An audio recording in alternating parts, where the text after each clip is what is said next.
Upper West Public Relations Officer of the Ghana Police Service, ASP Joy Afagbaji, the suspects number 4 were arrested for 2 alleged robbery incidents in the Wa municipality of the Upper West region. They are 32-year-old Fuseni Al-Hassan, 34-year-old Dauda Musa, 26-year-old Donte Bonali, all of Fulani extraction and from neighboring Burkina Faso. Also arrested is Adam Seydou Gona, alias Lalas, who is believed to be the mastermind of several robbery and motor theft syndicates in the region and has been on the wanted list of the police for several years. Investigations disclosed that the first 3 suspects, together with 1 accomplice at large, a native of Wa, on 15/8/17 attacked Pet Vetro Guest House and robbed the occupants of their laptops, mobile phones, and unspecified sums of money. They also robbed a Ghana Customs officer of his sidearms. Items found on suspects are a double-barrel gun, a wire cutter, a pinch, and a hammer. Further search conducted on their hideout revealed 2 black Absonic motorbikes suspected to have been stolen. Other items found included toolbox, tea kettle, curtains, satellite discs and decoder, mobile phones, and subcutlasses. The rest are 22-inch flat screen television, talisman, press iron, woofer sound system, and locally manufactured pistol. Further police investigations disclosed that on 24/03/17 and 30/06/2017 respectively, suspect Adam Seydou Gona, alias Lalas, with 2 convicts, Seydou Idrisu Haruna and Ibrahim Sumaila Bbers, 7 various terms, robbed 2 suspects of Wa, 2 residents of Wa at gunpoint and made away with a 65-inch Samsung flat screen TV. A search on his hideout or on their hideout revealed the flat screen and a locally manufactured pistol. Suspects will be arraigned before court. The Regional Police Command would take this opportunity to entreat the general public to be forthcoming with information, since policing is now a shared responsibility. Reporting for Joy News, Rafik Salam. Wa. The case of Indian businessman Ashok Sivram's application for a visa has grown more interesting as the Ghana Immigration Service and Attorney General's Department today contradicted each other in an Accra High Court. Now, when he took the stand earlier today, Comptroller General of the Immigration Service, Kwame Esiatechi, told the court the businessman appeared before the service on August 8 for regularization of his visa as ordered by the court. The Attorney General's representative had earlier denied this, though counsel for Mr. Sivram, Gary Nemako, insisted otherwise. Joy News' Joseph Akable is in court for us and joins us with details. Joseph can join us now. We'll reach him shortly and bring you details later. Well, I hear we have him now. Hello, Joseph. Yes, hello, Bennett. Yeah, Joseph, so how significant is this admission by Mr. Esiatechi to this case? It's significant in the sense that, I mean, the main issue that is up for determination is why the Immigration Service has failed to regularize his stay, as was ordered by the court earlier in the month of August. The order was that he should submit himself to the Ghana Immigration Service in order to ensure that he goes through the process to make his stay in the country permanent. Now, that application was made. His fee was not accepted by the officers of the Ghana Immigration Service. So the Attorney General's Department was supposed to explain why that was not accepted and why that permit has not been granted to him. But the lawyer came into the court that the Indian businessman had failed to show up at the office of the Ghana Immigration. That is why that permit had not been granted. This was challenged by Gary Nimakuma, who insisted that he had appeared 3 times on the August 8th date that was fixed by Justice Akam, who gave that landmark judgment directing the Ghana Immigration Service to restore his stay in the country legally.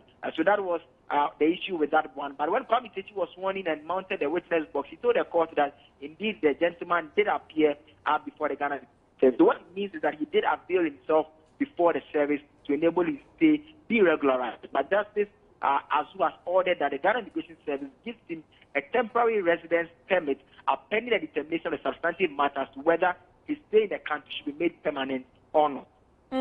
So apart from what you've mentioned, what else happened in court today, Joseph?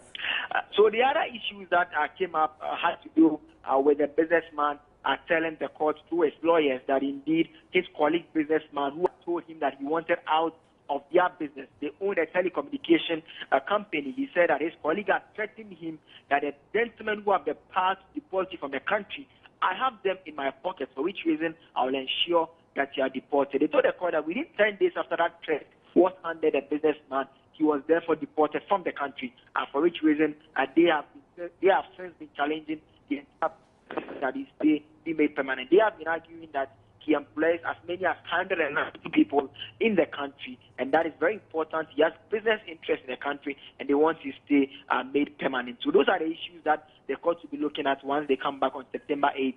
The AG's department have already served notice that they are opposed to that request and directed at them to make his stay in the country permanent. So we'll also be listening to them as to the reasons why they think the businessman should not be allowed to stay in the country, which was his former position before he was illegally deported, as has been held by the court a month ago. Thank you very much, Joseph Akable, for the updates on this particular case. Stay with us here on the Joy News channel. We'll bring you more on this.